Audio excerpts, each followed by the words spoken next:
저는 김영숙, 72살입니다. 남편 김태수가 세상을 떠나고 일주일 후 변호사 사무실에서 유언장이 낭독됐습니다. 딸에게는 예금 3천만 원, 제게는 경기도 광명시 외곽의 낡은 주유소가 남겨졌습니다. 사위 강민수가 비웃었습니다. 어머님, 저 고철 덩어리나 받으셨네요. 저는 아무 말도 하지 못했습니다. 38년을 함께 산 남편이 왜 이런 낡은 주유소를 제게 남겼는지 이해할 수 없었으니까요. 며칠 후 혼자 주유소를 청소하던 중 낡은 서랍 깊숙한 곳에서 녹슨 열쇠 하나를 발견했습니다. 그 열쇠는 주유소 창고 바닥 밑 숨겨진 지하 공간의 금고를 열었습니다. 금고 안에는 충격적인 서류들이 가득했습니다.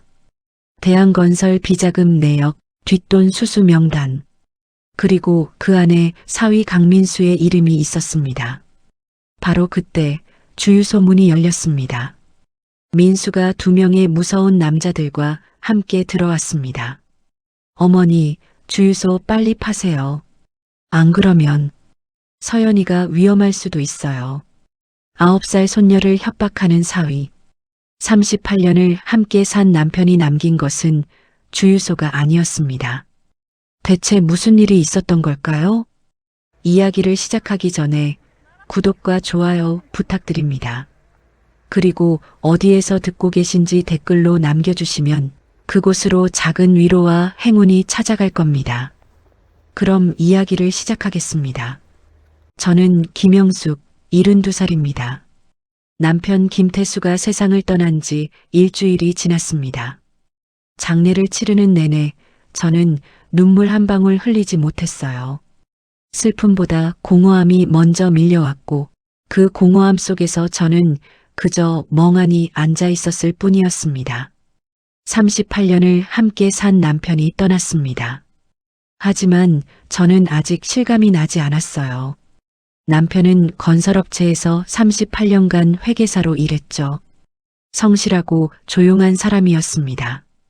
저녁마다 집에 돌아와 식탁에 앉아 신문을 읽고 주말이면 경기도 광명시에 있는 작은 주유소로 향했습니다. 별 주유소. 남편이 25년 전에 구입한 작은 주유소였어요. 우리 노후를 위해서야. 남편은 그렇게 말했지만 저는 늘 의문이었습니다. 회계사 월급으로 어떻게 주유소를 샀을까? 하지만 저는 묻지 않았어요. 남편을 믿었으니까요. 그리고 남편은 그 주유소를 자주 찾았습니다. 혼자서요. 정리할 게 있어서. 남편은 그렇게 말하며 주유소 창고에 오랜 시간 머물렀죠. 3년 전 남편은 폐암 진단을 받았습니다. 의사는 말기라고 했어요. 남편은 담담하게 받아들였습니다. 많이 살았어, 여보. 남편은 제 손을 잡으며 웃었지만 그 눈빛은 무언가 말하고 싶은 듯 흔들렸습니다. 그러다 일주일 전 남편이 잠든 채 깨어나지 못했어요. 저는 남편의 차가운 손을 잡고 한참을 울었습니다. 그리고 오늘 변호사 사무실로 가는 길은 무겁기만 했습니다. 딸 박수진이 제 옆에 앉아 있었고 사위 강민수가 운전석에 앉아 있었어요. 뒷좌석에는 손녀 김서연이 조용히 앉아 있었죠. 어머니, 괜찮으세요? 수진이가 제 손을 잡으며 물었습니다. 저는 고개를 끄덕였어요. 응, 괜찮아. 변호사 사무실은 서울 강남에 있었습니다. 남편이 평소 알고 지내던 변호사였어요. 문을 열고 들어서자 중년의 변호사가 저희를 맞았습니다. 고인의 명복을 빕니다. 변호사는 정중하게 인사하며 저희를 안으로 안내했습니다. 회의실 테이블에 앉았습니다. 저와 수진, 민수, 그리고 저 멀리 친척 몇 명이 더 있었어요. 다들 유언장이 궁금한 듯 긴장한 표정이었습니다. 변호사가 유언장을 펼쳤습니다. 고 김태수 씨의 유언장을 낭독하겠습니다. 변호사의 목소리가 회의실에 울려 퍼졌어요. 첫째, 딸 박수진에게 예금 3천만 원을 상속한다. 수진이가 작게 한숨을 내쉬었습니다. 3천만 원. 적지 않은 돈이지만 기대에는 못 미치는 듯 했어요. 둘째, 아내 김영숙에게 경기도 광명시 소재 별 주유소를 상속한다. 변호사의 말이 끝나자 회의실이 순간 조용해졌습니다. 그리고 누군가 킥킥거렸어요. 사위 강민수였습니다. 민수는 손으로 입을 가리며 웃음을 참는 척했지만 그 웃음은 명백한 조롱이었습니다. 저 고철 덩어리나 받으셨네요, 어머님. 민수가 큰 소리로 말했습니다. 친척들도 웃기 시작했어요. 별 주유소? 그거 지금 폐업 직전 아니야? 손님도 없다던데. 김태수 씨가 어머니한테 뭘 남긴 거야? 저는 아무 말도 하지 못했습니다. 그저 테이블을 바라보며 앉아 있을 뿐이었어요. 민수가 제 쪽으로 몸을 기울이며 말했습니다. 어머님, 솔직히 그 주유소는 관리하기도 힘드실 거예요. 제가 좋은 가격에 사드릴게요. 우리 회사가 그 근처 개발 예정이거든요. 시세보다 조금 더 드릴게요. 저는 민수를 바라봤습니다. 그의 얼굴에는 친절한 미소가 걸려 있었지만 그 눈빛은 차갑고 계산적이었어요. 생각해 볼게. 저는 작게 대답했습니다. 민수는 만족스럽게 고개를 끄덕였어요. 네, 천천히 생각하세요. 하지만 너무 오래 끌면 안 돼요. 개발 일정이 빠듯하거든요. 변호사가 유언장을 마저 읽었지만 저는 더 이상 집중할 수 없었습니다. 별 주유소. 남편이 저에게 남긴 유일한 것. 왜 하필 주유소였을까요? 저는 주유소 운영에 대해 아무것도 모릅니다. 남편은 왜 이렇게 이상한 유언을 남긴 걸까요? 유언 낭독이 끝나고 사람들이 하나둘 자리를 떠났습니다. 민수는 친척들과 이야기를 나누며 웃고 있었어요. 어머님은 주유소 운영 못하실 거예요. 제가 인수하는 게 낫죠. 수진이가 제 옆에 앉아 말했습니다. 엄마, 민수 말이 맞는 것 같아요. 그 주유소 관리하시기 힘드시잖아요. 그냥 파세요. 저는 딸을 바라봤습니다. 수진이도 남편 편이었어요. 아니, 남편이 아니라 돈 편이었을지도 모릅니다. 좀 더 생각해 볼게. 저는 그렇게 말하고 자리에서 일어났습니다. 집으로 돌아오는 차 안은 조용했습니다. 민수는 운전에만 집중했고 수진이는 휴대폰만 보고 있었어요. 서연이는 이어폰을 끼고 음악을 듣고 있었죠. 저는 창밖을 바라봤습니다. 서울의 빌딩들이 스쳐 지나갔어요. 그 속에서 저는 외로움을 느꼈습니다. 남편은 왜 저에게 주유소를 남긴 걸까요? 그리고 사위 민수는 왜 그렇게 주유소를 사고 싶어 할까요? 창밖 풍경이 흐려졌습니다. 눈물이 흘러내렸어요. 저는 조용히 눈물을 닦았습니다. 아무도 제 눈물을 보지 못하게. 집으로 돌아온 저는 침대에 앉아 오래된 앨범을 꺼냈습니다. 먼지가 쌓인 표지를 닦으며 저는 천천히 첫 페이지를 펼쳤어요. 38년 전 결혼식 사진이 나왔습니다. 남편 김태수는 어색하게 웃고 있었고 저는 하얀 드레스를 입고 그 옆에 서 있었죠. 우리는 34살에 만나 결혼했습니다. 늦은 나이였지만 행복했어요. 남편은 대한건설이라는 큰 건설업체에서 회계사로 일했습니다. 성실하고 조용한 사람이었어요. 매일 아침 7시에 출근해서 저녁 7시에 퇴근했죠. 월급은 많지 않았지만 우리는 검소하게 살았습니다. 결혼 3년 후 딸 수진이가 태어났어요. 남편은 딸을 무척 사랑했습니다. 퇴근하면 제일 먼저 수진이를 안아 올렸고 주말이면 놀이터에 데려가곤 했죠. 그렇게 13년이 흘렀습니다. 어느 날 남편이 저녁 식탁에 앉아 말했어요. 여보, 주유소 하나 샀어. 저는 깜짝 놀랐습니다. 주유소요? 그게 무슨 말이에요? 남편은 차분하게 설명했습니다. 경기도 광명시에 작은 주유소가 나왔더라고.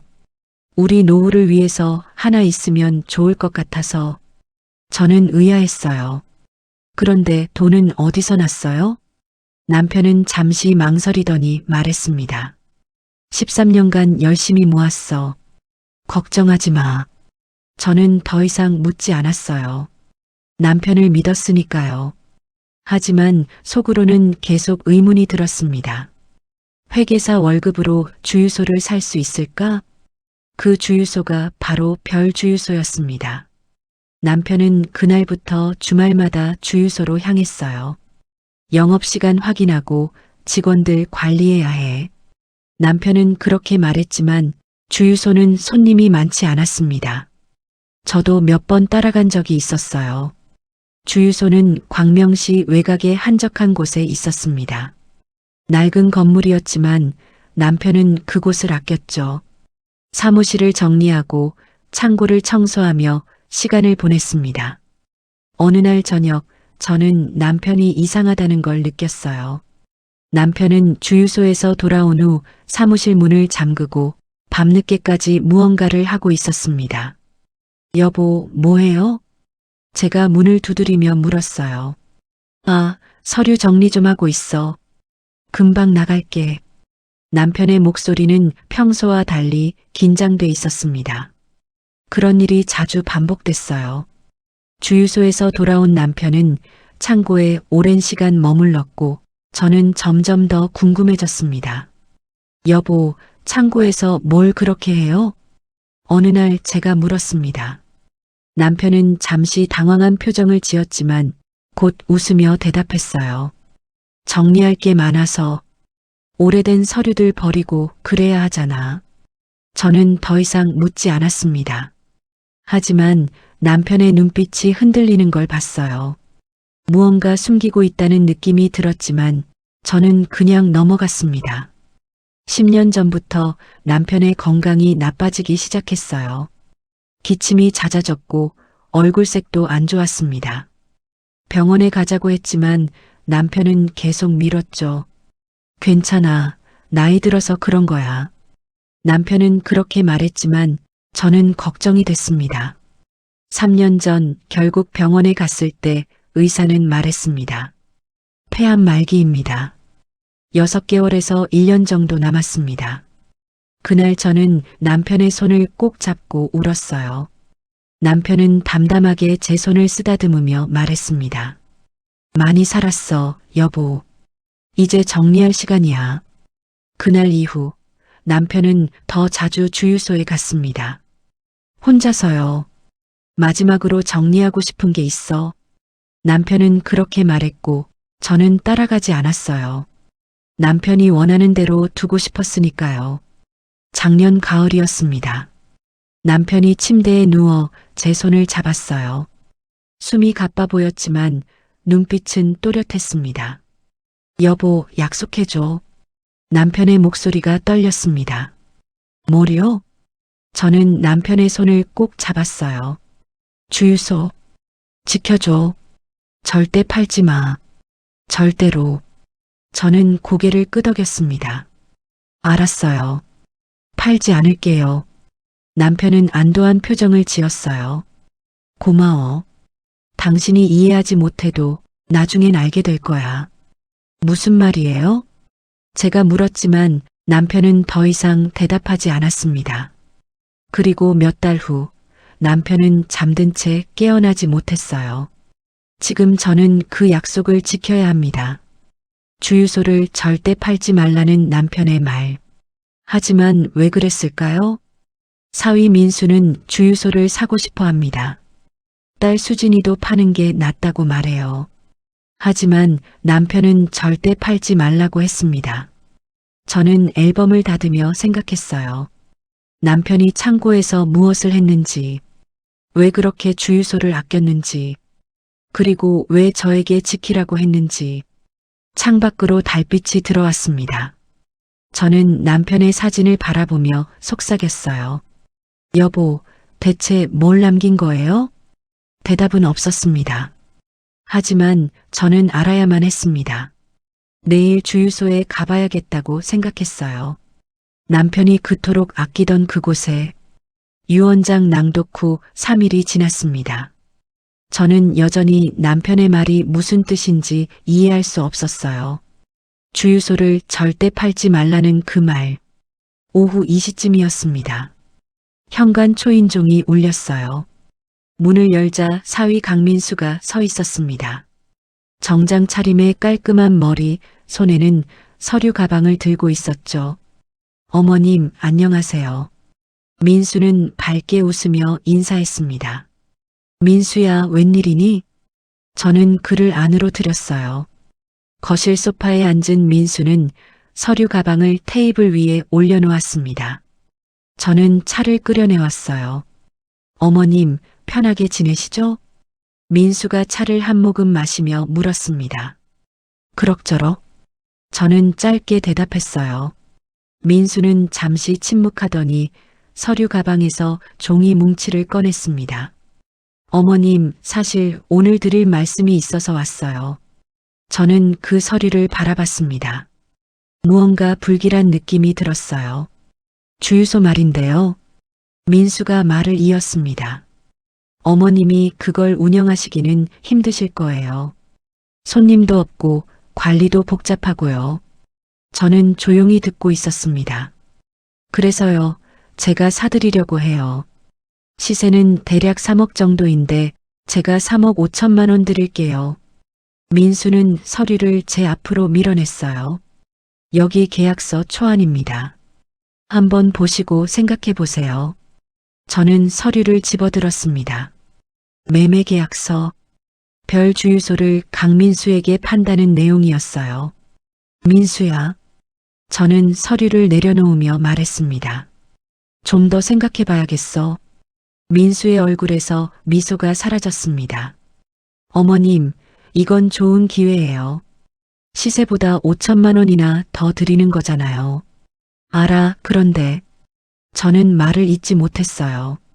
남편의 마지막 부탁이 떠올랐으니까요. 그런데 뭐가 문제세요? 민수의 목소리가 조금 날카로워졌습니다. 남편이 팔지 말라고 했어. 저는 조용히 말했어요. 민수는 잠시 말이 없었습니다. 그리고 한숨을 내쉬며 말했습니다. 어머님, 장인어른께서 그러신 건 어머님 걱정하셔서 그런 거예요. 혼자 있으시면 외로우시니까 주유소라도 가끔 가보시라고요. 하지만 현실적으로 어머님이 그걸 관리하실 수 있어요? 저는 대답하지 못했습니다. 민수의 말이 일리 있었으니까요. 그리고요. 민수가 몸을 앞으로 기울이며 말했습니다. 우리 회사가 지금 그 근처를 개발하고 있어요. 2년 후면 대규모 아파트 단지가 들어설 거예요. 그럼 주유소는 철거 대상이 될 수도 있어요. 저는 그의 눈을 바라봤습니다. 진심인지 거짓말인지 알 수 없었어요. 그러니까 지금 파시는 게 유리해요. 나중엔 보상금도 제대로 못 받으실 수 있어요. 저는 한참을 생각했습니다. 정말 그럴까요? 주유소가 철거될 수도 있을까요? 며칠만 생각할 시간 줘. 저는 간신히 말했어요. 민수는 서류를 다시 가방에 넣으며 일어났습니다. 알겠습니다. 하지만 너무 오래 끌지는 마세요. 개발 일정이 빠듯하거든요. 민수가 현관문을 나서며 돌아보며 말했습니다. 참 수진이도 같은 생각이에요. 어머님이 팔고 편하게 사시는 게 낫다고요. 문이 닫혔습니다. 저는 소파에 주저앉았어요. 가슴이 답답했습니다. 정말 팔아야 할까요? 남편의 유언을 어기는 게 맞을까요? 그날 저녁 딸 수진이가 전화했습니다. 엄마, 민수 얘기 들었어요? 응. 저는 짧게 대답했어요. 엄마, 민수 말이 맞는 것 같아요. 그 주유소 관리하시기 힘드시잖아요. 그냥 파세요. 딸마저 그렇게 말하니 더 막막했습니다. 수진아, 아빠가 팔지 말라고 했잖아. 엄마, 그건 아빠가 엄마 생각해서 그런 거예요. 현실적으로 생각하세요. 수진이의 목소리는 단호했습니다. 저는 더 이상 말하고 싶지 않았어요. 알았어, 생각해 볼게. 저는 전화를 끊었습니다. 일주일이 지났습니다. 저는 아직 결정을 내리지 못했어요. 주유소에 가보고 싶었지만 용기가 나지 않았습니다. 그날 오후 현관 초인종이 다시 울렸습니다. 또 민수였어요. 이번에는 표정이 달랐습니다. 미소가 없었어요. 어머님, 생각 정리되셨어요? 민수는 현관 앞에 서서 물었습니다. 안으로 들어오지도 않았어요. 아직? 좀 더 생각해야겠어. 저는 조심스럽게 말했습니다. 민수의 얼굴이 굳어졌습니다. 어머님, 언제까지 생각하실 거예요? 지금 안 팔면 나중엔 헐값이에요. 저는 아무 말도 하지 못했어요. 우리 회사가 그 땅을 필요로 해요. 개발 일정이 촉박하다고요. 어머님이 계속 버티시면 저도 난처해져요. 민수의 목소리가 점점 높아졌습니다. 저는 뒷걸음질 쳤어요. 일주일 더 드릴게요. 그때까지 결정 못하시면. 민수는 말을 끊고 저를 바라봤습니다. 좋지 않아요. 그리고 그는 돌아섰습니다. 저는 문을 닫고 소파에 주저앉았어요. 손이 떨렸습니다. 좋지 않다니 그게 무슨 뜻일까요? 협박인가요? 저는 남편의 사진을 바라봤습니다. 여보, 어떻게 해야 해요? 대답은 없었습니다. 하지만 저는 알았어요. 주유소에 가봐야 한다는 걸. 남편이 그토록 지키라고 했던 그곳에. 다음 날 아침 일찍 저는 주유소로 향했습니다. 경기도 광명시까지는 차로 1시간 정도 걸렸어요. 버스를 2번 갈아타고 마지막엔 걸어서 20분을 더 가야 했죠. 주유소가 보였습니다. 별 주유소라는 간판이 바래져 있었어요. 주유기 2대는 녹이 슬어 있었고 사무실 창문엔 먼지가 가득했습니다. 문을 열었습니다. 삐걱거리는 소리와 함께 묵은 냄새가 코를 찔렀어요. 저는 천천히 안으로 들어갔습니다. 사무실은 작았습니다. 낡은 책상 하나, 의자 2개, 그리고 녹슨 파일 캐비닛이 전부였어요. 책상 위에는 먼지가 두껍게 쌓여 있었습니다. 저는 가방에서 걸레를 꺼냈어요. 청소라도 하면서 생각을 정리하려고 했습니다. 책상을 닦기 시작했어요. 먼지가 날렸지만 저는 멈추지 않았습니다. 남편이 앉아 있었을 이 책상을 저는 천천히 닦아냈죠. 서랍을 열었습니다. 낡은 영수증들, 볼펜 몇 자루, 메모지가 나왔어요. 별것 아닌 물건들이었습니다. 2번째 서랍을 열었어요. 오래된 달력, 전화번호부, 그리고 낡은 수첩이 있었습니다. 수첩을 펼쳐봤지만 특별한 내용은 없었어요. 3번째 서랍은 잠겨 있었습니다. 저는 서랍을 당겨봤지만 열리지 않았어요. 잠금 장치가 있는 듯 했습니다. 파일 캐비닛도 열어봤어요. 낡은 세금 서류들, 주유 기록, 직원 명단이 나왔습니다. 25년 전부터의 기록이었어요. 하지만 특별한 건 없었습니다. 저는 한숨을 쉬며 창고로 향했습니다. 창고는 사무실 뒤편에 있었어요. 문을 열자 더 심한 먼지 냄새가 났습니다. 창고 안에는 빈 기름통들, 낡은 공구들이 쌓여 있었어요. 구석에는 오래된 상자들이 놓여 있었습니다. 상자를 하나씩 열어봤어요. 낡은 장부들, 영수증 뭉치, 오래된 신문들이 나왔습니다. 별 의미 없는 것들이었죠. 저는 지쳐서 바닥에 주저앉았습니다. 대체 뭘 찾으려 한 걸까요?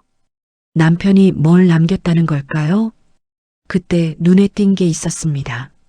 책상 뒤편 벽에 작은 나무 선반이 하나 있었어요. 먼지에 덮여 잘 보이지 않았던 선반이었습니다. 저는 일어나 선반에 다가갔어요. 선반 위에는 낡은 공구 상자가 하나 놓여 있었습니다. 상자를 내려 열었습니다. 안에는 드라이버, 렌치, 몇 개의 못이 들어 있었어요. 그런데 바닥에 뭔가 더 있었습니다. 작은 천으로 쌓인 물건이었어요. 저는 조심스럽게 천을 풀었습니다. 그 안에 작은 쇠상자가 나왔습니다. 손바닥만 한 크기의 낡은 상자였어요. 표면에는 녹이 슬어 있었지만 아직 단단해 보였습니다. 상자를 열려고 했지만 열리지 않았어요. 자세히 보니 작은 자물쇠가 채워져 있었습니다. 저는 상자를 흔들어 봤어요. 안에서 무언가 달그락거리는 소리가 났습니다. 이게 뭐지? 저는 중얼거렸습니다. 자물쇠를 억지로 열려고 했지만 쉽지 않았어요. 결국 저는 공구 상자에서 작은 드라이버를 꺼내 자물쇠를 조심스럽게 비틀었습니다. 딸깍! 자물쇠가 열렸습니다. 저는 떨리는 손으로 상자 뚜껑을 열었어요. 안에는 낡은 천에 쌓인 무언가가 들어 있었습니다. 천을 풀자 작은 열쇠가 나왔습니다. 녹슨 청동색 열쇠였어요. 오래돼 보였지만 묵직했습니다. 이게 뭘 여는 열쇠지? 저는 열쇠를 손바닥에 올려놓고 바라봤습니다. 열쇠에는 아무런 표시도 없었어요. 단지 낡고 녹슨 열쇠일 뿐이었습니다. 저는 주유소 안을 둘러봤습니다. 이 열쇠로 뭘 열 수 있을까? 사무실 서랍? 파일 캐비닛? 하나씩 시도해봤지만 아무것도 맞지 않았어요. 세 번째 서랍의 자물쇠에도 맞지 않았습니다. 저는 다시 창고로 갔습니다. 혹시 창고 어딘가에 자물쇠가 있을까? 상자들을 옮기고 구석구석 살펴봤어요. 하지만 아무것도 없었습니다. 저는 지쳐서 바닥에 앉았습니다. 손에 쥔 열쇠만 바라보며 생각했어요. 남편은 왜 이 열쇠를 숨긴 걸까요? 그리고 이 열쇠로 대체 뭘 여는 걸까요? 해가 기울기 시작했습니다. 저는 주유소를 나서며 열쇠를 주머니에 넣었어요. 집으로 돌아오는 버스 안에서 저는 계속 생각했습니다. 열쇠, 주유소, 남편의 마지막 말. 절대 팔지 마. 모든 게 연결돼 있는 것 같았지만 저는 아무것도 이해할 수 없었어요. 집에 도착했을 때는 이미 저녁 8시였습니다. 저는 소파에 앉아 열쇠를 다시 꺼내봤어요. 이 작은 열쇠가 뭘 숨기고 있는 걸까요? 남편이 지키라고 했던 비밀이 이 열쇠와 관련 있는 걸까요? 저는 열쇠를 꼭 쥐고 눈을 감았습니다. 여보, 도와줘요. 대체 뭘 찾아야 하는 거예요? 하지만 대답은 없었습니다. 다만 제 손 안에 차가운 열쇠만이 무언가를 말하고 있는 것 같았어요. 내일 다시 주유소에 가야겠다고 생각했습니다. 이번엔 더 자세히 살펴봐야 해요. 바닥도 벽도 천장도 이 열쇠가 여는 것이 분명 어딘가에 있을 테니까요. 다음 날 아침 일찍 다시 주유소로 향했습니다. 이번에는 손전등과 장갑까지 챙겨왔어요. 어딘가 숨겨진 문이나 상자가 있을 거라는 확신이 들었습니다. 주유소에 도착해 사무실 문을 열었어요. 저는 천천히 바닥을 살폈습니다. 혹시 숨겨진 공간이 있을까? 사무실 바닥은 낡은 리놀륨 타일로 덮여 있었어요. 타일을 하나하나 두드려 보며 소리를 들어봤습니다. 똑똑, 똑똑, 모두 같은 소리였습니다. 저는 창고로 향했어요. 창고 바닥도 마찬가지로 확인했습니다. 손전등으로 구석구석 비추며 찾아봤죠. 그때였습니다. 창고 한쪽 구석, 오래된 선반 아래에서 이상한 걸 발견했어요. 바닥 타일 하나가 다른 것들과 달라 보였습니다. 저는 무릎을 꿇고 자세히 살폈어요. 타일 가장자리에 미세한 틈이 있었습니다. 다른 타일들과 달리 살짝 들떠 있었어요. 손으로 타일을 잡아당겨 봤지만 쉽게 들리지 않았습니다. 저는 공구 상자에서 드라이버를 꺼내 타일 가장자리에 끼워 넣었어요. 힘을 주자 타일이 조금씩 들렸습니다. 저는 숨을 죽이고 계속 힘을 주었어요. 탁! 타일이 떨어졌습니다. 그 아래 작은 철판이 보였어요. 철판 중앙에는 둥근 자물쇠가 달려 있었습니다. 저는 주머니에서 녹슨 열쇠를 꺼냈습니다. 떨리는 손으로 열쇠를 자물쇠에 넣었어요. 딸깍! 완벽하게 맞았습니다. 저는 열쇠를 돌렸어요. 자물쇠가 열리는 소리가 들렸습니다. 철판에 달린 손잡이를 잡고 천천히 들어 올렸습니다. 무거웠지만 저는 포기하지 않았어요. 철판이 완전히 열리자 어두운 공간이 나타났습니다. 손전등을 비춰보니 좁은 사다리가 보였어요. 지하로 이어지는 사다리였습니다. 이게 뭐지? 저는 중얼거렸습니다. 주유소 밑에 지하 공간이 있다니 저는 전혀 몰랐어요. 사다리를 타고 내려가야 할까요? 저는 망설였습니다. 혹시 위험한 건 아닐까? 하지만 남편이 이렇게 숨겨둔 이유가 있을 거예요. 저는 용기를 내어 사다리에 발을 디뎠습니다. 한 계단, 두 계단. 천천히 내려갔어요. 사다리는 생각보다 깊었습니다. 바닥에 발이 닿았습니다.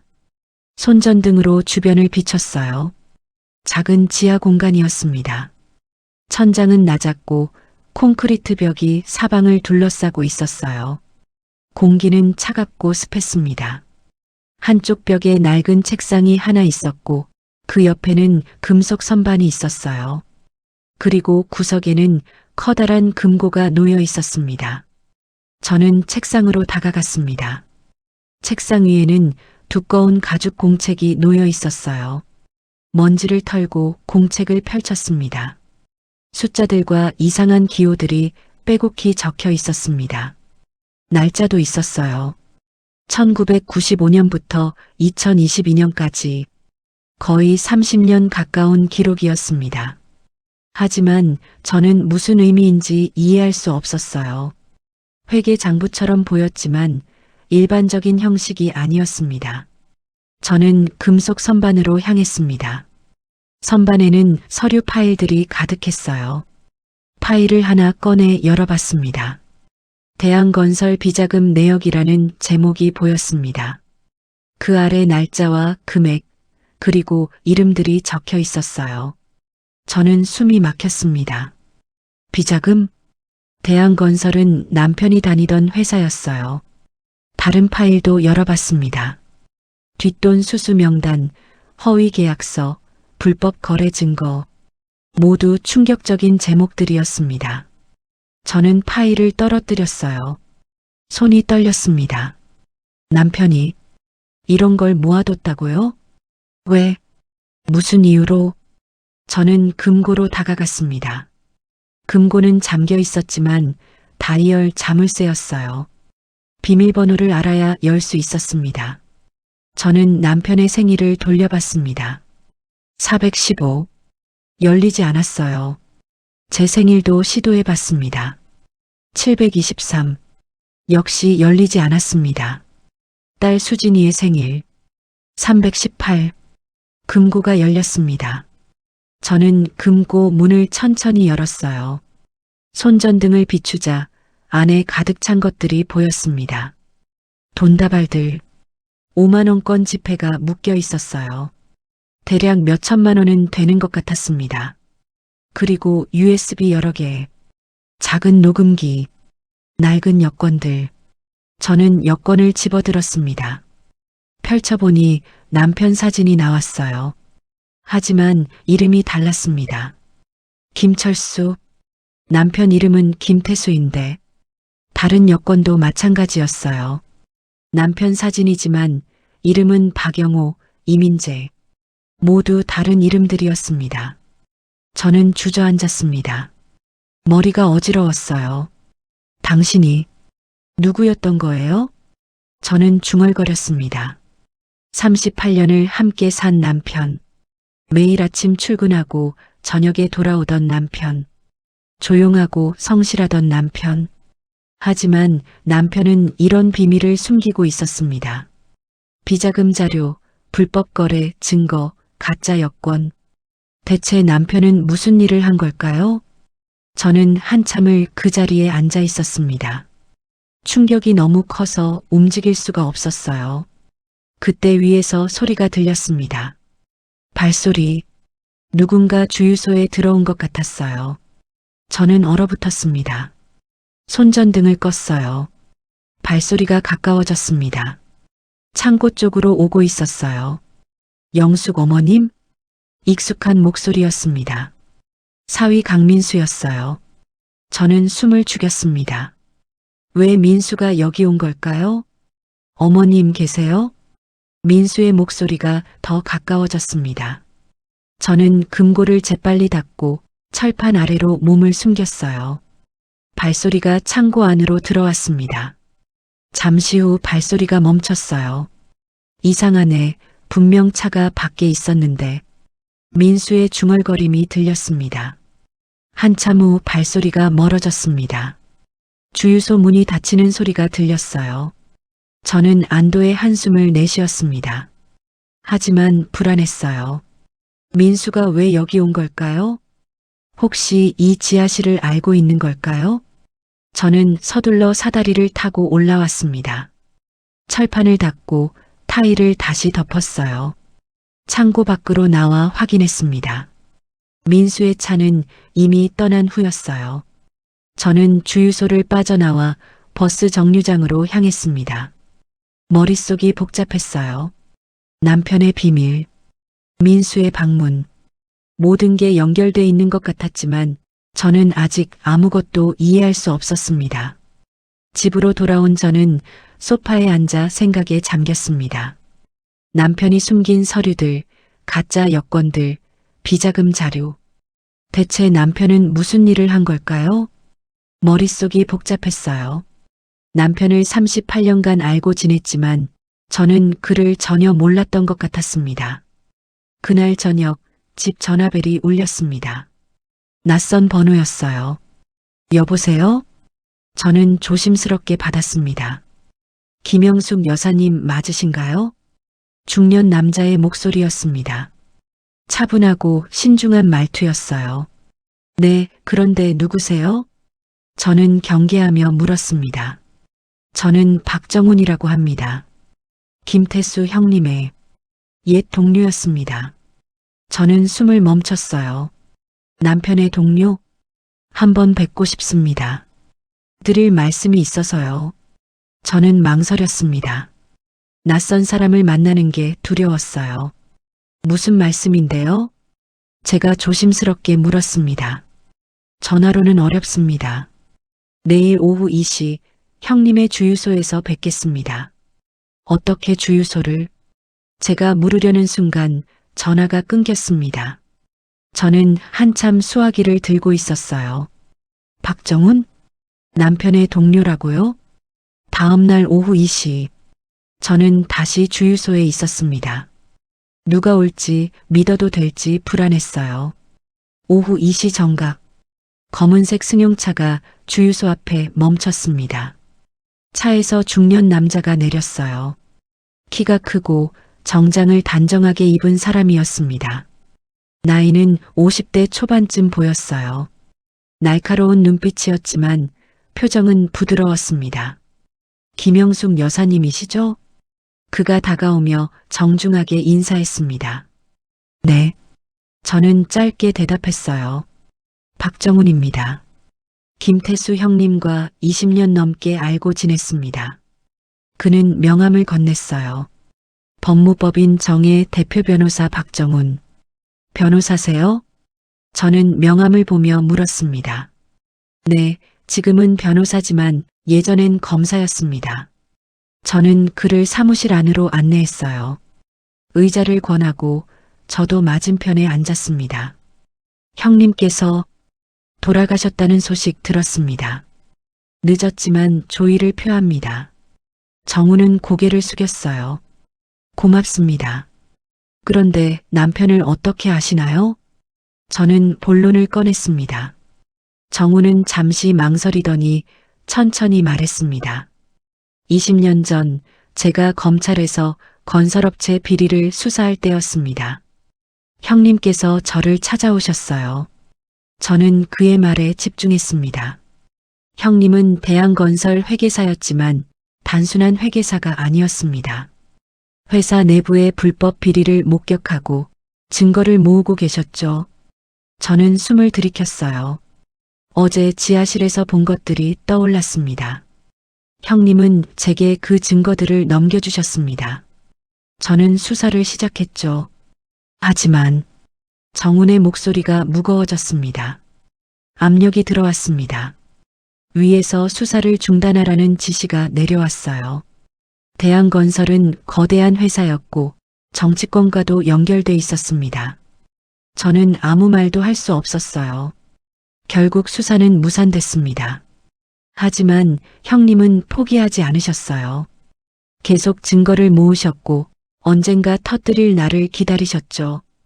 그래서 주유소 밑에 저는 떨리는 목소리로 말했습니다. 그곳을 아시는군요. 정훈이 놀란 표정을 지었습니다. 어제 우연히 발견했어요. 정훈은 고개를 끄덕였어요. 그곳이 형님의 비밀 공간이었습니다. 30년 가까이 모은 증거들이 다 거기 있죠. 저는 눈물이 나려는 걸 참았습니다. 1년 전 형님께서 암 진단을 받으신 후 저를 찾아오셨습니다. 정훈은 가방에서 봉투를 꺼냈어요. 이걸 제게 맡기셨습니다. 내가 죽으면 아내에게 전해달라고 하시면서요. 저는 떨리는 손으로 봉투를 받았습니다. 봉투 겉면에 남편의 글씨로 적혀 있었어요. 사랑하는 아내 영숙에게. 봉투를 열었습니다. 편지가 들어 있었어요. 여보, 미안해. 평생 당신을 속였어. 나는 단순한 회계사가 아니었어.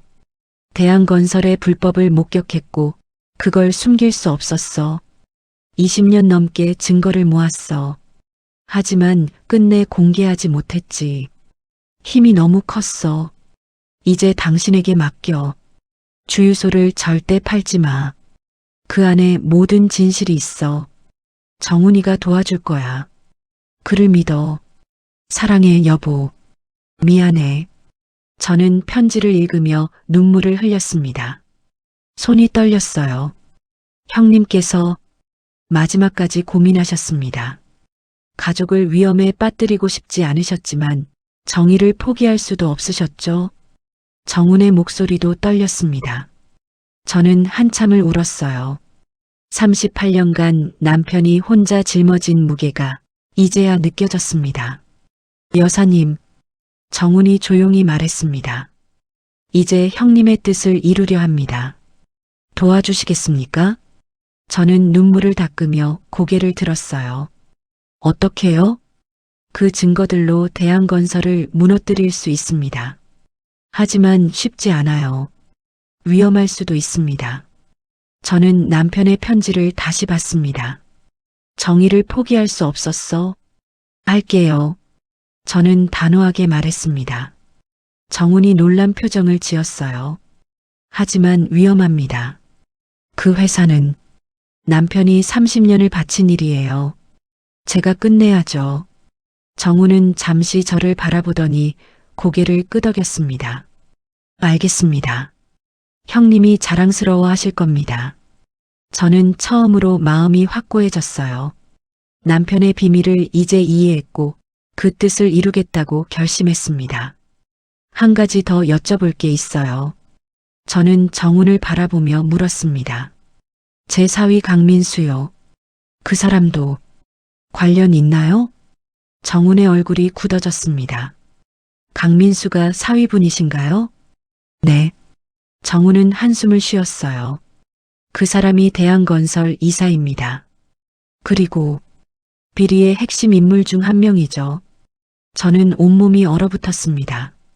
정훈과의 만남 후 이틀이 지났습니다. 저는 집에서 남편의 편지를 계속 읽고 또 읽었어요. 30년간 혼자 싸워온 남편. 이제 제가 그 뜻을 이어야 했습니다.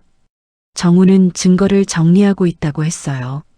검찰에 제출할 준비를 하는 중이라고 했죠. 조금만 기다려주세요라는 그의 말에 저는 고개를 끄덕였습니다. 그날 오후 3시쯤이었어요. 현관 초인종이 울렸습니다. 문을 열자 사위 강민수가 서 있었어요. 하지만 이번엔 혼자가 아니었습니다. 두 명의 건장한 남자가 민수 뒤에 서 있었죠. 어머님, 민수의 목소리는 차갑고 날카로웠습니다. 민수야, 저는 뒷걸음질 쳤어요. 들어가도 될까요? 민수는 묻지도 않고 안으로 들어왔습니다. 두 남자도 함께 들어왔어요. 그들은 조폭처럼 보였습니다. 검은 옷을 입고 문신이 손등까지 올라와 있었어요. 날카로운 눈빛으로 저를 훑어봤습니다. 민수야, 이 사람들은 누구니? 저는 떨리는 목소리로 물었습니다. 제 동료들이에요. 민수는 소파에 앉으며 말했습니다. 어머님과 중요한 얘기를 하러 왔거든요. 저도 소파에 앉았어요. 두 남자는 서서 저를 내려다봤습니다. 어머님, 언제까지 버티실 거예요? 민수가 테이블에 팔을 올리며 물었습니다. 무슨 말이니? 저는 최대한 침착하게 대답했어요. 주유소요. 2주 전부터 계속 말씀드렸잖아요. 파시라고. 좀 더 생각해야겠어. 민수의 얼굴이 일그러졌습니다. 생각은 무슨 생각이에요? 그 낡은 주유소가 뭐가 그렇게 아까우세요? 저는 대답하지 않았습니다. 민수는 주머니에서 휴대폰을 꺼냈어요. 그리고 화면을 제게 보여줬습니다. 사진이었어요. 손녀 김서연이 학교 앞을 걷고 있는 모습이었습니다. 교복을 입고 책가방을 맨 서연이의 뒷모습. 서연이, 참 예쁘죠? 민수가 사진을 쓰다듬으며 말했습니다. 저는 온몸이 얼어붙었어요. 우리 딸이 매일 이 길로 학교 가요. 아침 8시 10분쯤 민수는 다른 사진도 보여줬습니다. 서연이가 학원 앞에서 친구들과 웃고 있는 모습. 서연이가 편의점에서 과자를 사는 모습. 학원은 화요일, 목요일 저녁 6시에 끝나고요. 학원 앞 골목은 참 어둡더라고요. 제 손이 떨렸습니다. 민수야, 지금 뭐 하는 거니? 저는 간신히 물었습니다.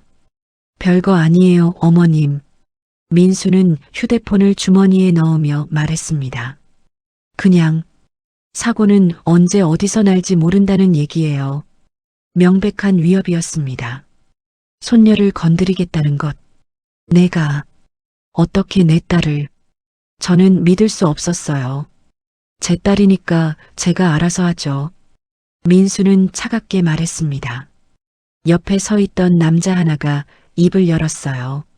할머니, 그냥 파시는 게 좋을 겁니다. 안 그러면. 그는 말을 끝내지 않았지만 그 눈빛이 모든 걸 말해주고 있었습니다. 저는 두려웠어요. 하지만 분노가 더 컸습니다. 내가 왜 팔아야 하는데? 제가 떨리는 목소리로 물었습니다. 민수는 빙그레 웃었어요. 어머님, 그 주유소에 뭐가 있는지 저도 압니다. 저는 숨이 멎는 듯 했습니다. 장인어른이 30년간 모은 거, 대한건설 비리 증거들, 다 알아요. 민수는 몸을 앞으로 기울이며 말했습니다. 그걸 세상에 나오게 하면 안 돼요. 저도 우리 회사도 끝나거든요. 그래서 주유소를 사려고 한 거구나. 저는 이제야 이해했어요. 맞아요. 주유소를 사서 지하실을 없애고 증거를 모두 불태울 거예요. 민수의 목소리는 차갑고 단호했습니다. 어머님께 3일 드리겠습니다. 3일 안에 주유소 매매 계약서에 서명하세요. 안 그러면. 민수는 일어서며 저를 내려다봤습니다. 서연이한테 무슨 일이 생길지 몰라요. 두 남자도 함께 일어섰어요. 참, 경찰에 신고하시면 소용없어요. 증거가 없으니까요. 그리고 서연이는 24시간 감시받고 있어요. 민수 일행이 문을 열고 나갔습니다. 문이 닫히는 소리가 크게 울렸어요. 저는 소파에 주저앉아 울었습니다. 몸이 떨렸어요. 9살 손녀 서연이. 순진하고 착한 아이. 민수가 자기 딸을 위협하다니. 저는 휴대폰을 꺼내 딸 수진이에게 전화했습니다. 엄마. 수진이의 목소리가 들렸어요. 수진아, 서연이 괜찮니? 저는 다급하게 물었습니다. 네. 왜요? 서연이는 지금 학원 가는 중인데. 민수가 서연이를 위협했어. 엄마, 무슨 말씀이세요? 수진이가 당황한 목소리로 물었습니다. 저는 아까 일을 설명했어요. 수진이는 한참 말이 없었습니다. 엄마, 민수가 정말 그랬어요? 응, 사진까지 보여줬어. 수진이의 숨소리가 거칠어졌습니다. 제가 민수한테 얘기해 볼게요. 수진아, 조심해야 해. 민수는 지금 위험한 사람이야. 전화를 끊고 저는 정훈에게 전화했습니다. 여사님? 정훈이 받았어요. 민수가 손녀를 위협했어요. 저는 떨리는 목소리로 말했습니다. 정훈은 한참 침묵하더니 말했습니다. 예상했던 일입니다. 궁지에 몰리면 뭐든 하는 사람들이에요. 어떻게 해야 해요? 일단 손녀분을 안전한 곳으로 피신시켜야 합니다. 그리고 정훈의 목소리가 단호해졌습니다. 우리도 움직여야 해요. 더 이상 기다릴 수 없습니다. 지금 당장요? 네, 내일 오후 2시. 제가 현직 검사를 데리고 가겠습니다. 주유소에서 만나요. 저는 고개를 끄덕였어요. 알겠어요. 전화를 끊고 저는 창밖을 바라봤습니다. 어둠이 내리고 있었어요. 남편이 30년 싸운 전쟁. 이제 끝을 내야 할 때였습니다. 다음 날 오전 10시 정훈이 제 집을 찾아왔습니다. 그와 함께 30대 후반으로 보이는 여성이 왔어요. 짧은 머리에 날카로운 눈빛을 가진 사람이었습니다. 여사님, 소개하겠습니다. 정훈이 그녀를 가리키며 말했습니다. 서울중앙지검 최유진 검사님입니다. 안녕하세요, 최유진입니다. 그녀는 정중하게 인사했어요. 저는 두 사람을 거실로 안내했습니다. 차를 끓여내왔어요. 여사님, 어제 있었던 일 자세히 말씀해 주시겠습니까? 최 검사가 노트를 꺼내며 물었습니다. 저는 민수가 찾아온 일을 처음부터 끝까지 설명했어요. 두 남자, 서연이 사진, 협박. 최 검사는 고개를 끄덕이며 메모했습니다. 협박죄로 고소할 수 있습니다. 하지만 증거가 필요해요. 녹음은 못했어요. 저는 한숨을 쉬었습니다. 괜찮습니다. 정훈이 말했습니다. 우리에게 더 큰 증거가 있잖아요. 그는 가방에서 서류 뭉치를 꺼냈어요. 주유소 지하실에서 가져온 자료들이었습니다. 이틀간 정리했습니다. 정훈이 서류를 테이블에 펼쳤습니다.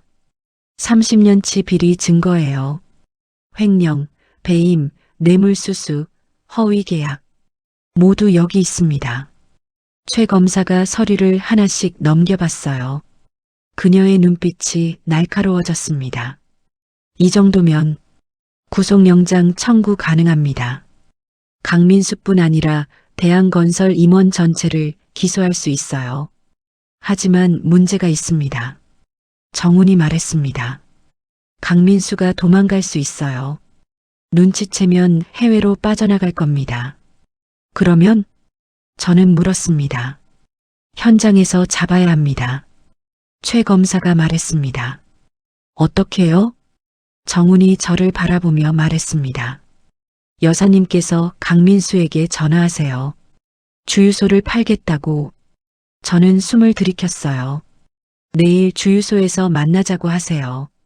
계약서 서명하러 온다고 하면 강민수는 반드시 올 겁니다.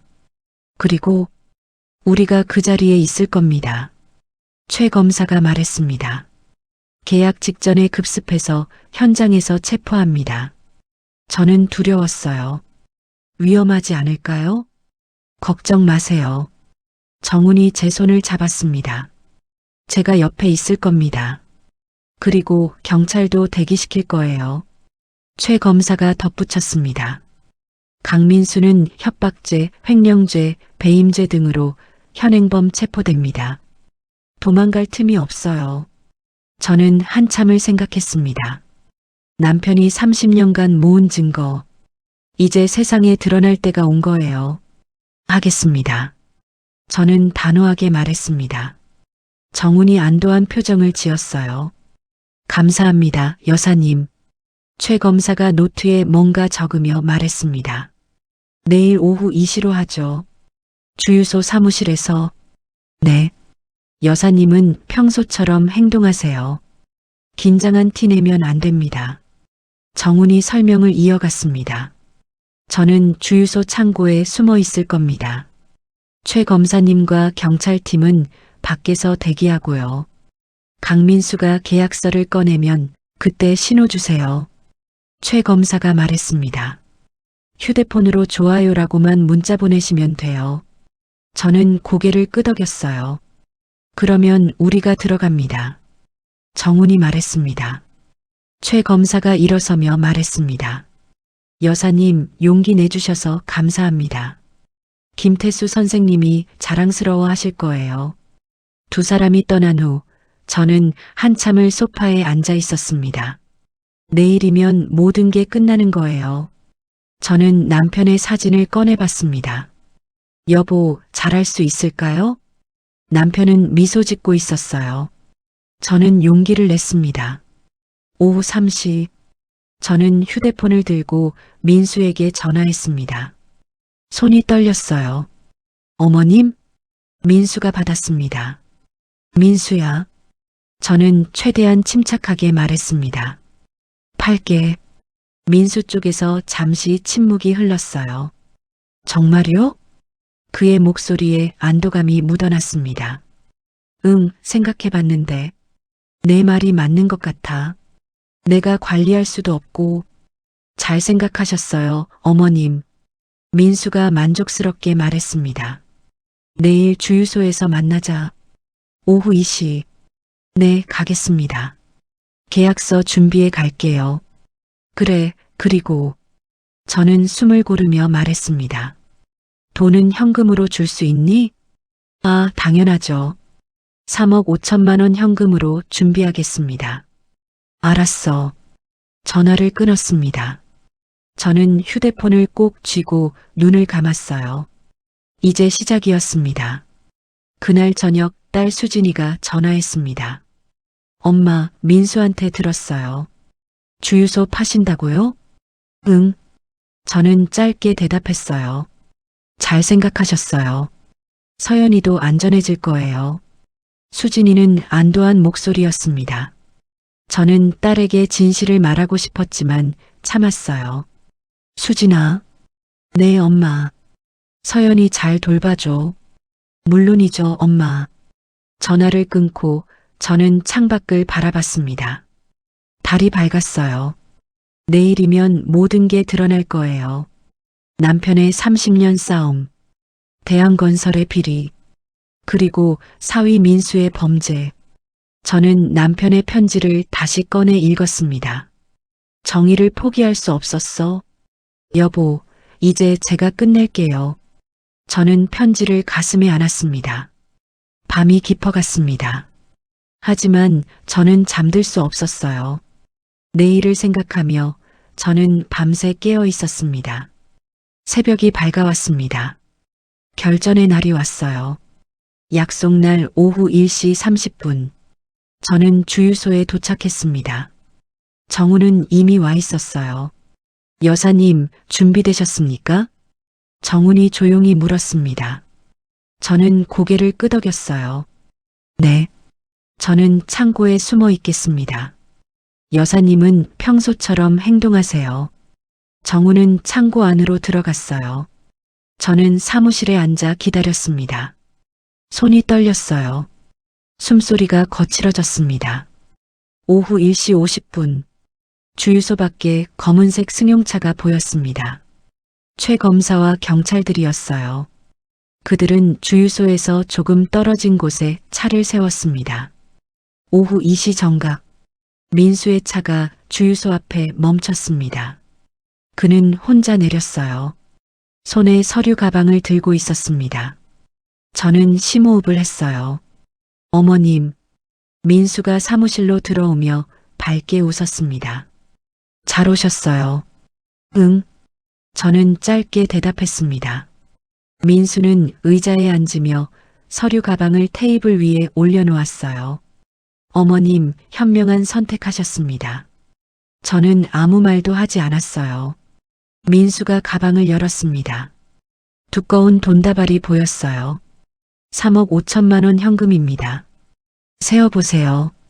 저는 돈을 바라봤지만 손을 뻗지 않았어요. 민수는 계약서를 꺼냈습니다. 여기 서명만 하시면 됩니다. 계약서를 제 앞으로 밀어냈어요. 민수야. 저는 조용히 말했습니다. 네, 어머님. 왜 이렇게까지 하는 거니? 민수의 미소가 사라졌습니다. 무슨 말씀이세요? 장인어른이 모은 증거들. 그게 그렇게 두려워? 민수의 얼굴이 굳어졌어요. 어머님이 알고 계셨군요. 응, 다 알아. 민수는 한숨을 쉬며 뒤로 기대었습니다. 그러면 더 빨리 서명하셔야죠. 그 증거들이 세상에 나오면 저뿐 아니라 우리 가족 전체가 끝나요. 내 딸도 그래서 이러는 거잖아요. 민수의 목소리가 높아졌습니다. 서연이 미래를 위해서라도 그 증거들은 사라져야 해요. 저는 휴대폰을 꺼냈습니다. 손이 떨렸지만 문자를 보냈어요. 좋아요. 민수는 제 손을 잡았습니다. 어머님, 서명하세요. 지금 당장. 바로 그때 주유소 문이 박차고 열렸습니다. 검찰입니다. 움직이지 마세요. 최 검사가 들어왔고 그 뒤로 경찰관 4명이 따라 들어왔어요. 민수는 깜짝 놀라 벌떡 일어났습니다. 뭐야? 창고 문이 열리며 정훈도 나왔습니다. 강민수, 최 검사가 수첩을 꺼내며 말했습니다. 당신은 특정경제범죄 가중처벌법 위반, 횡령, 배임, 협박 혐의로 긴급 체포합니다. 무슨 소리예요? 저는 아무것도. 민수가 소리쳤습니다. 경찰관 2명이 민수에게 다가갔어요. 어머니가 뭘 한 거예요? 민수가 저를 보며 소리쳤습니다. 내가 한 일에 대한 대가야. 저는 차분하게 말했습니다. 이 할망구가. 민수가 저를 향해 손을 뻗으려는 순간 경찰관이 그를 제압했습니다. 저항하지 마세요. 경찰관이 민수의 팔을 뒤로 꺾으며 수갑을 채웠어요. 놓으라고. 민수가 발버둥 쳤지만 소용없었습니다. 정훈이 서류 뭉치를 최 검사에게 건넸습니다. 30년치 증거입니다.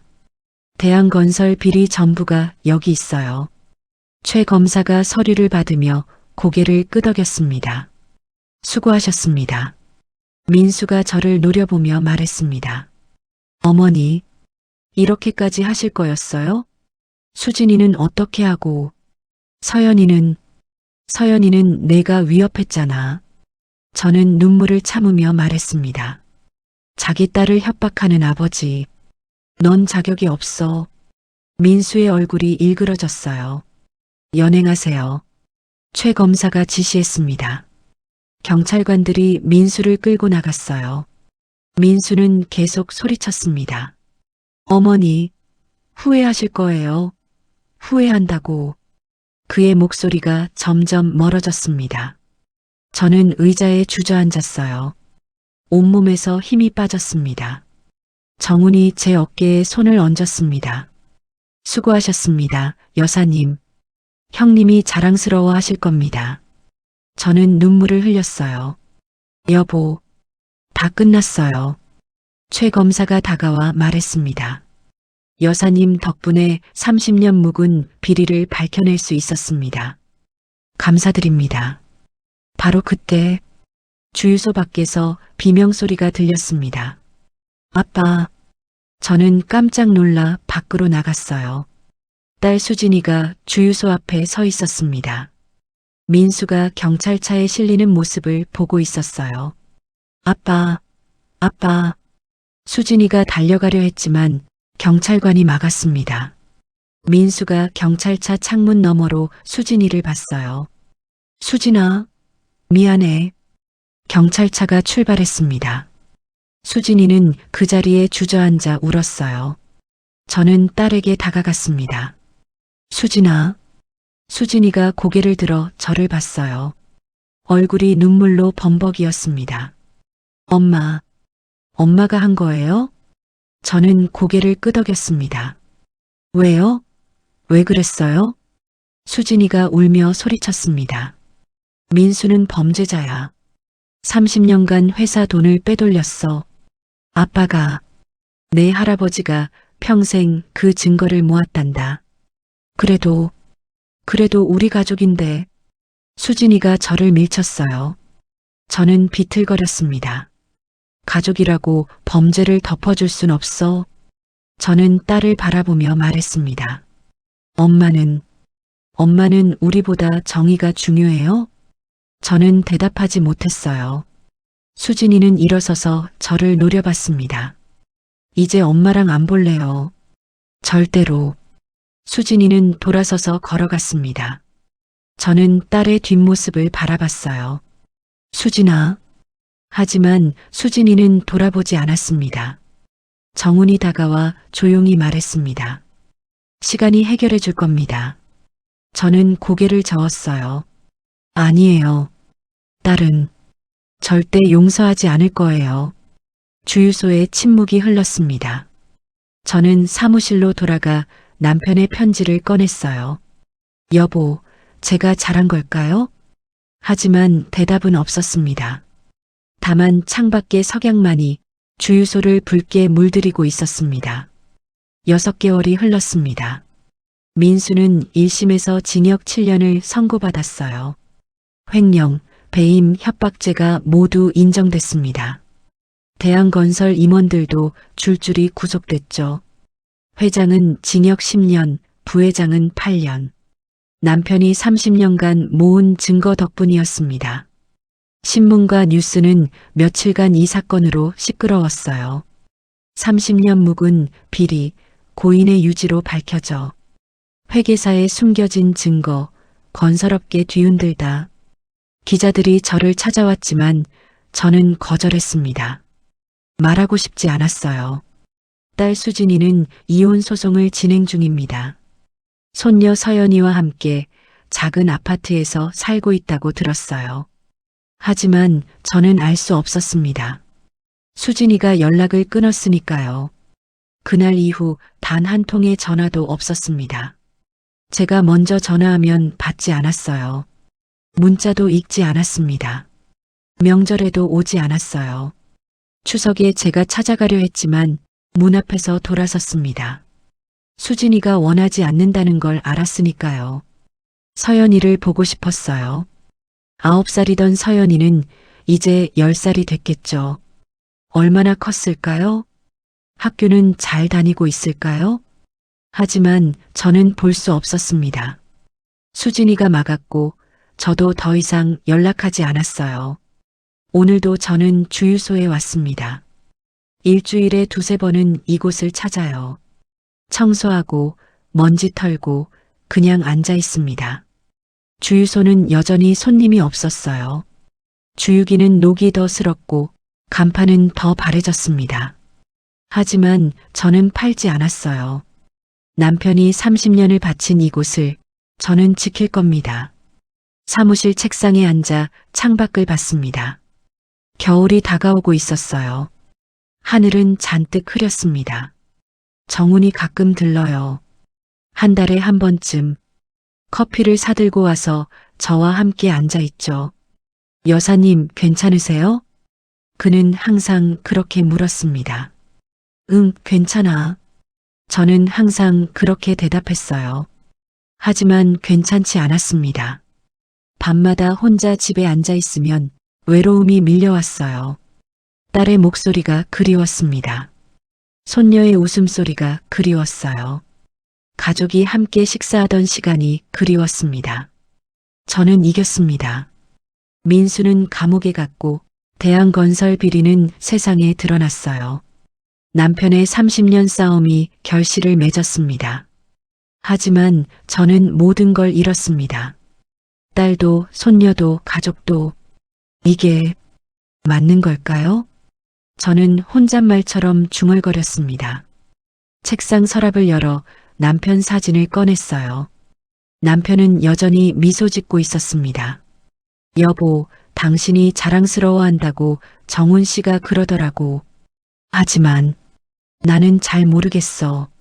사진 속 남편은 대답하지 않았습니다. 저는 사진을 가슴에 안았어요. 눈물이 흘러내렸습니다. 외로워, 여보. 너무 외로워. 주유소는 조용했습니다. 바람소리만 창문을 흔들었어요. 저는 일어나 창고로 갔습니다. 바닥에 철판을 열고 지하로 내려갔어요. 지하실은 텅 비어 있었습니다. 모든 증거는 검찰로 넘어갔고 이제 남은 건 빈 선반과 금고뿐이었어요. 저는 그곳에 앉았습니다. 남편이 30년간 홀로 앉아 있었을 이 자리에. 당신 외롭지 않았어? 혼자서 이렇게 싸우는 게. 차가운 바닥에서 남편의 온기가 느껴지는 것 같았어요. 한참을 그렇게 앉아 있었습니다. 다시 위로 올라왔을 때는 해가 기울고 있었어요. 석양이 주유소를 붉게 물들이고 있었습니다. 저는 사무실 문을 잠그고 밖으로 나왔습니다. 주유소를 돌아보며 생각했어요. 내년에도 그 다음 해에도 계속 여기 올 거야. 버스 정류장으로 걸어가는 길. 저는 뒤돌아봤습니다. 별 주유소 간판이 석양 아래 빛나고 있었어요. 바래지고 낡았지만 여전히 거기 있었습니다. 남편처럼, 제 선택처럼. 여보, 이게 정이었을까요? 아니면 그냥 외로운 승리였을까요? 바람이 불어왔습니다. 대답 대신 바람만이 제 볼을 스쳤어요. 버스가 왔습니다. 저는 버스에 올라 창밖을 봤어요. 주유소가 점점 멀어졌습니다. 집으로 돌아가면 또 혼자일 거예요. 텅 빈 거실에 앉아 울리지 않는 전화를 기다릴 겁니다. 하지만 후회하지는 않습니다. 아니, 후회하고 싶지 않아요. 남편이 30년간 옳다고 믿은 일, 저는 그 뜻을 잃었습니다. 딸이 언젠가 이해해 줄까요? 손녀가 커서 할머니를 찾아올까요? 모르겠습니다. 하지만 기다릴 겁니다. 석양이 완전히 졌습니다. 어둠이 내렸어요. 버스는 계속 달렸고 저는 창밖의 어둠을 바라보며 남편의 사진을 꼭 쥐었습니다. 여보, 많이 외로웠을 거야. 나도 이제 조금은 알 것 같아. 버스가 멈췄습니다. 저는 내려 집으로 향했어요. 현관문을 열고 들어섰습니다. 불을 켰지만 집은 여전히 적막했습니다. 소파에 앉아 TV를 켰어요. 뉴스가 나왔지만 무슨 말인지 들리지 않았습니다. 제 옆자리는 비어 있었고 식탁에는 혼자 먹을 저녁이 놓여 있었어요. 여보, 저는 조용히 울었습니다. 이긴 사람의 눈물, 외로운 승리자의 밤이었습니다. 오늘의 여정을 함께 해주셔서 고맙습니다. 다음 이야기에도 따뜻한 순간들이 준비되어 있습니다. 구독과 좋아요로 계속 함께 해주시길 바라겠습니다. 감사합니다.